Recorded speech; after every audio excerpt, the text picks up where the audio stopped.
Assalamualaikum warahmatullahi wabarakatuh. Perkenalkan, nama saya Hardian Sadermawan. Saya adalah mahasiswa PPG Universitas Negeri Yogyakarta dalam jabatan kategori 2 tahun 2022. Berikut saya tampilkan hasil pre-teaching saya. Selamat menyaksikan.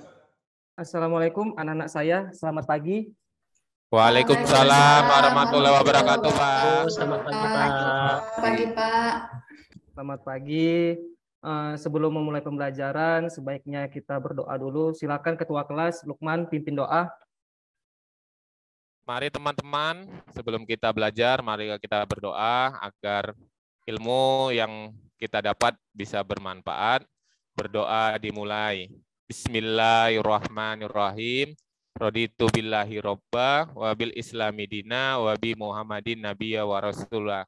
Rabbi jilni ilman warjukni fahman. Alhamdulillahi rabbil alamin.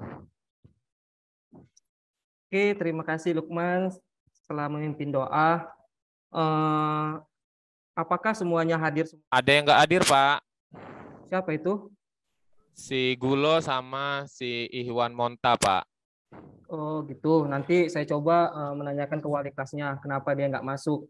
Silakan kalian buka e-learningnya dan melakukan absensi. Username dan passwordnya kan sudah diberikan kan dari wali kelas kan. Silakan melakukan absensi secara mandiri ya. Pak Latif sudah absen ya, Pak. Oke. Saya coba sudah ya, cek dulu Pak. ya. Saya sudah, Pak. Oke, saya coba cek dulu absensinya apakah sudah. Oke, sepertinya sudah melakukan absensi semua. Oke, terima kasih. Nah, sebelum melakukan pembelajaran, saya mau tanya dulu kepada anak-anak saya semua dari materi yang lalu. Nah, materi yang lalu kan kita ada belajar tentang tipe data dan variabel. Coba David jelaskan apa itu tipe data dan apa itu variabel. Baik, Pak. Jadi variabel adalah tempat untuk menampung data, sedangkan tipe data adalah jenis data pada sebuah variabel, Pak. Oke, benar. Ada yang mau menambahi? Setuju, Pak. Kita pada hari ini materi pembelajaran kita adalah algoritma dan pemrograman. Nah, materinya adalah struktur kontrol keputusan. Nah, sebelum kita masuk ke materi, saya mau menyampaikan dulu tentang pertanyaan pemantik buat kalian. Oke, saya minta ke Sri. Coba apa yang kamu ketahui, Sri, tentang struktur kontrol keputusan? Jadi Pak, struktur kontrol keputusan adalah cara yang digunakan untuk mengambil keputusan apabila di dalam program dihadapkan pada kondisi tertentu, Pak. Nah, tadi jawaban Sri juga sudah benar. Jadi sehabis ini kita akan coba menampilkan tujuan pembelajaran, Nak. Jadi tujuan pembelajaran ini adalah output yang akan kita capai ketika sudah menyelesaikan pembelajaran ini. Nah, tujuan pembelajaran kita itu yang pertama adalah peserta didik mampu menganalisis algoritma dari konsep struktur kontrol keputusan if-else dengan baik dan benar. Kemudian, kamu nantinya akan bisa membuat program dengan menggunakan konsep struktur kontrol keputusan if-else dengan baik. Nah, untuk definisi struktur kontrol keputusan, nah jadi dari definisi ini juga kita bisa membayangkan bahwasanya struktur kontrol keputusan ini adalah intinya jika dan maka. Jika ini maka hasilnya akan ini. Jika seperti ini maka hasilnya akan seperti ini. Nah, seperti itu dia ya. Kemudian kondisinya itu bisa 1, 2, atau lebih gitu. Kita masuk ke materinya. Yang pertama itu saya mau jelaskan sama kamu semua tentang struktur kontrol keputusan if. Nah, if di sini adalah penulisan percabangan yang paling sederhana. Struktur dasar untuk penulisan pada program seperti ini. Nah, coba kita perhatikan sama-sama, kita analisis sama-sama, kita lihat flowchart ini. Nah, jika ada satu inputan, maka akan dilakukan sebuah pengecekan di sini, yaitu pengecekannya di mana? Di kondisi. Kondisi ini bisa bernilai salah atau bernilai benar. Nah, untuk kode programnya seperti ini. Nah, ini contoh kode programnya. Jika sebuah variabel yaitu integer, tipe datanya integer, bernilai 100, kemudian dilakukan sebuah pengecekan atau ada sebuah kondisi nilai lebih besar daripada 80. Nah, jika nilainya adalah 100. 100 lebih besar 80, true atau false, Nak? True, Pak. Benar, Pak. Nah, benar.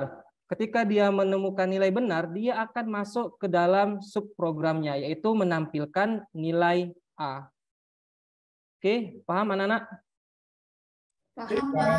Paham, Pak. Oke, kalau sudah paham. Kemudian kita masuk ke submateri if else. Nah, di if else ini hampir sama dengan if. Jika pada if else, program akan melakukan sesuatu yang berbeda jika kondisi bernilai salah. Nah, kalau kita lihat dari yang if ini jika nilainya salah dia nggak ngapa-ngapain. Nah, perhatikan. Tapi kalau kita menggunakan if else, ketika kondisinya itu salah, dia ada perintah selanjutnya mau ngapain. Oke, sama-sama kita perhatikan dari flowchart ini. Dimasukkanlah sebuah kondisi atau didapatkanlah sebuah kondisi. Kemudian dicek apakah nilainya salah atau benar. Kalau kondisinya itu bernilai salah, maka akan menampilkan perintah ini. Kalau kondisinya benar, akan menampilkan perintah ini. Nah, sekarang kita lihat di kode programnya. Nilai sama dengan 50. Kemudian jika nilai lebih besar daripada 70, true atau false, Nak? False, Pak. Pada pengecekan di sini nilainya adalah false atau kondisinya adalah false. Maka blok program yang di bawah ini nggak dijalankan. Dia akan mencari kondisi yang lain. Nah, else lah kondisi yang terakhir. Maka yang dicetak adalah echo atau mencetak nilai remedial seperti itu. Nah, setelah saya jelaskan tadi dan kita sama-sama menganalisis materinya, sekarang saya akan mencoba mendemokan dari flowchart ini. Ini namanya flowchart untuk menentukan kelulusan. Dia berhak lulus atau tidak. Ini saya coba mendemokan dari flowchart ini, Nak. Di sini saya akan mencoba mendemonstrasikan. Coba perhatikan baik-baik dari algoritma yang tadi, algoritma cek kelulusan. Coba kita tuangkan ke dalam kode program dan kita buatkan programnya.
Oke, anak-anak, ada yang mau ditanyakan? Tadi saya sudah melakukan, sudah menjelaskan tentang materinya. Saya juga sudah mendemonstrasikan pembuatan programnya. Sekarang ada yang mau ditanya, anak-anak? Tidak, Pak. Cukup, Pak. Ya, Pak. Cukup. Oke, kalau sudah cukup, sekarang saya beri studi kasus. Silakan kalian semua mendownload LKPD yang ada di e-learning. Silakan. Sudah terdownload, Bapak. Nah, Saya sudah download, Pak. Sudah, Pak. Oke, Saya sudah, baik. Pak. Kalau sudah terdownload, sekarang coba saya bagikan kelompok ya. Karena saya mau kalian melakukan sebuah analisis dan membuat program. Nah, di LKPD itu ada soal untuk menganalisis dan membuat program. Nah, sekarang saya bagi dulu kelompok-kelompoknya. Kelompok pertama, Latif dan Hanifah. Kelompok kedua adalah David dan Ikhwan. Kelompok ketiga, Sri sama Lukman. Kelompok keempat, Ridwan dan Aditya. Nah, silakan sekarang kalian mengerjakan analisis yang ada di LKPD dan silakan kalian membuat programnya. Silakan, saya kasih waktu sekitar 5 menit untuk mengerjakannya. Silakan, Nak. Apakah ada yang kesulitan dalam membuat programnya atau menganalisisnya? Tidak, Pak. Masih dikerjakan, Pak. Saya tunggu. Kelompok kami sudah selesai, Pak. Wih, cepet ya kelompoknya Latif ya. Coba, Nak, silakan tampilkan. Coba tampilkan hasil analisisnya kelompoknya Latif. Apakah sudah tampil, Pak? Sudah, Nak, silakan. Sekarang kita cek sama-sama ya tentang yang sudah dikerjakan sama kelompoknya Latif sama Hanifah. Nah, coba ke atas. Kita cek sama-sama dari algoritmanya. Nah, pertama ada sebuah inputan, kemudian inputannya itu berupa variabel bilangan. Kemudian nanti variabel bilangannya dilakukan sebuah pengecekan apakah dia di modulus 2 sama dengan 0. Kalau iya berarti genap, kalau tidak berarti ganjil. Nah, kita lihat dari tabel analisisnya. Silakan. Nah, sama-sama kita perhatikan, Nak. Di sini disampaikan tentukan tipe data untuk variabel bilangan. Nah, variabel bilangan yang tadi itu bertipe data integer. Nah, sudah benar. Kemudian jika pada variabel bilangan bernilai 3, apakah kondisi nilai true atau false? Jawabannya adalah false. Sudah benar juga, Nak. Sekarang saya minta kelompoknya David ya. Tadi katanya sudah selesai untuk menampilkan kode programnya dan hasilnya. Silakan, Nak. Ya, Pak. Izin share, Pak. Apakah sudah tampil, Bapak? Sudah, Nak. Oke. Pak, dari program yang kami buat dari kelompok kami, programnya seperti ini. Jadi terus untuk yang hasilnya seperti ini, Pak. Seperti ini, Pak. Jadi hasilnya 12 adalah bilangan genap dari program yang tadi, Pak. Apakah benar anak-anak semuanya? Apa yang ditampilkan sama David? Benar, Pak. Benar, Pak. Jawabannya sudah benar. Terima kasih, David. Ya, Pak. Terima kasih, Pak. Oke, Nak. Tadi Latif sudah memperlihatkan hasil analisisnya dan David juga sudah menampilkan hasil programnya yang dibuat tadi. Nah, sekarang coba dari hasil yang sudah kita buat, coba saya minta ke Ridwan. Coba Ridwan, buatkan kesimpulannya dari apa yang sudah kita buat. Jika ada satu bilangan yang diinputkan menggunakan tipe data integer, misalnya 2, kemudian nilai 2 akan dilakukan sebuah pengecekan di mana 2 di mode 2 itu bernilai 0. Hasilnya akan true dan menyampaikan bilangan genap. Dan jika hasilnya adalah false, maka akan menampilkan bilangan ganjil, Pak. Oke, sudah benar kesimpulannya. Nah, tepuk tangan dulu untuk Latif, Ridwan, dan David atas pemaparannya. Oke, Nak, apakah kalian ada yang nggak paham sama apa yang kalian kerjakan? Sudah paham, Pak. Sudah paham, Pak. Oke.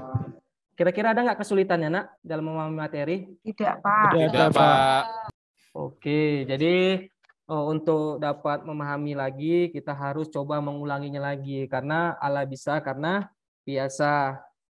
Oke, Nak, pertemuan kita sampai di sini. Tapi sebelum itu, saya mau menyampaikan bahwasanya materi kita nantinya ke depannya itu tentang struktur kontrol perulangan. Jadinya tentang perulangan. Sebelum kita tutup pembelajaran kita, saya minta ke ketua kelas lagi untuk memimpin doa. Silakan, ketua kelas. Baik, marilah kita berdoa setelah melakukan pembelajaran. Semoga ilmu yang kita dapatkan bermanfaat. Bismillahirrahmanirrahim. Subhanakallahumma wa bihamdika asyhadu alla ilaha illa anta Astaghfiruka wa atubu ilaik. Alhamdulillahirabbil alamin. Oke, terima kasih Lukman untuk pemimpin doanya. Nah, Iya, Pak. Kita tutup pembelajaran kita hari ini. Saya ucapkan terima kasih. Sampaikan salam saya kepada orang tua kalian. Semoga orang tua kalian sehat selalu di rumah. Amin ya rabbal alamin. Sampai jumpa di minggu depan. Saya tutup. Wassalamualaikum warahmatullahi wabarakatuh. Waalaikumsalam warahmatullahi wabarakatuh.